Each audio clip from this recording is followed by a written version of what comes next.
नमस्कार दोस्तों, आज की कहानी थोड़ी दुख भरी है, साथ ही मोटिवेशनल भी है। एक दिन ठेले का वजन ज्यादा हो जाने के कारण रामू उसे ठीक से संभाल नहीं पाया और तेज गति से आ रहे ट्रक से जाके टकरा गया। अगले ही पल उसकी मौत हो गई और उसके पीछे रह गई उसकी पत्नी जानकी और दो छोटे छोटे बच्चे गुड्डी और गुड्डू। एक तरफ रामू का अंतिम संस्कार किया जा रहा था और दूसरी तरफ उसके बच्चे रो रहे थे। नहीं, इसलिए नहीं कि पापा मर गए थे, वे तो भूख की वजह से रो रहे थे।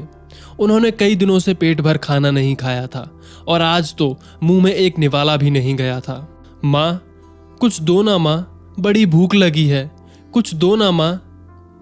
कोई पत्थर दिल भी इस दृश्य को देखकर पसीज जाता। पड़ोसियों को भी दया आ गई। आस पड़ोस से कुछ ना कुछ खाने को आ गया। बड़े दिनों बाद आज गुड्डी और गुड्डू पेट भर के खाना खा रहे थे। कुछ अजीब सा मंजर था। एक तरफ लोग रामू की मौत पर दुख व्यक्त कर रहे थे, वहीं दूसरी तरफ उसके अपने बच्चे बड़े चाव से भोजन कर रहे थे। जानकी ने अगले कुछ दिन इसी तरह से उधार लेकर और इधर उधर से मांग कर अपना और अपने बच्चों का पेट पाला। लेकिन ये कब तक चलता? लोगों ने मदद करना बंद कर दी। जानकी पागलों की तरह काम खोजने लगी, लेकिन तमाम कोशिशों के बावजूद भी किसी ने उसे काम नहीं दिया।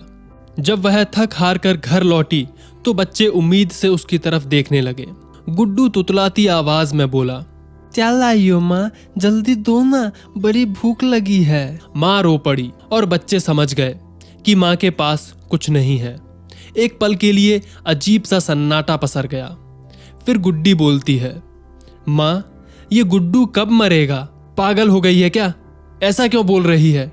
माँ ने डांटते हुए बोला, माँ, जब पापा मरे थे तो उस दिन हम लोगों को पेट भर खाना मिला था। गुड्डू मरेगा तो फिर खाना मिलेगा ना माँ? गुड्डी की बातें सुनकर माँ की आंखें फटी की फटी रह गईं। उसके पास गुड्डी की बात का कोई जवाब नहीं था। दोस्तों, ये सिर्फ एक कहानी नहीं है, ये दुनिया के करोड़ों लोगों की हकीकत है। इस पर गौर कीजिए। जिस खाने को हम थाली में ऐसे ही छोड़ देते हैं, उसकी कीमत को समझिए। बचपन में हमें अन्न का आदर करना सिखाया जाता है, लेकिन क्योंकि हमने कभी असल भूख नहीं देखी होती, इसलिए हम उसका आदर करना नहीं सीखते। एक दिन, बस एक दिन भूखा रहकर देखिए और आप करोड़ों लोगों का दर्द समझ जाएंगे। चलिए, आज हम एक फैसला करते हैं कि हम कभी भी भोजन का अपमान नहीं करेंगे, हम कभी भी खाना बर्बाद नहीं करेंगे, हम कभी भी होटल में जाकर 2 लोगों के लिए 4 लोगों का खाना नहीं मंगाएंगे, और अगर कभी खाना बचता भी है तो उन लोगों को दीजिए जिनको इसकी जरूरत है। उम्मीद करता हूँ आपको ये कहानी पसंद आई होगी। चलिए, अब इस वीडियो को अपने दोस्तों और परिवार के साथ शेयर कीजिए। और सबसे जरूरी बात, अगर आप पहली बार बफर लाइफ चैनल पर आए हैं और अभी तक हमारे चैनल को सब्सक्राइब नहीं किया है तो नीचे दिए गए सब्सक्राइब के बटन पर क्लिक करें और बेल आइकन को दबाएं। इससे होगा ये कि जब भी मैं कोई नया वीडियो अपलोड करूंगा तो उसका नोटिफिकेशन आपको सही समय पर मिल जाया करेगा। फिलहाल के लिए इतना ही। मैं मिलता हूं अगले वीडियो में एक नई कहानी, एक नए किस्से के साथ। धन्यवाद।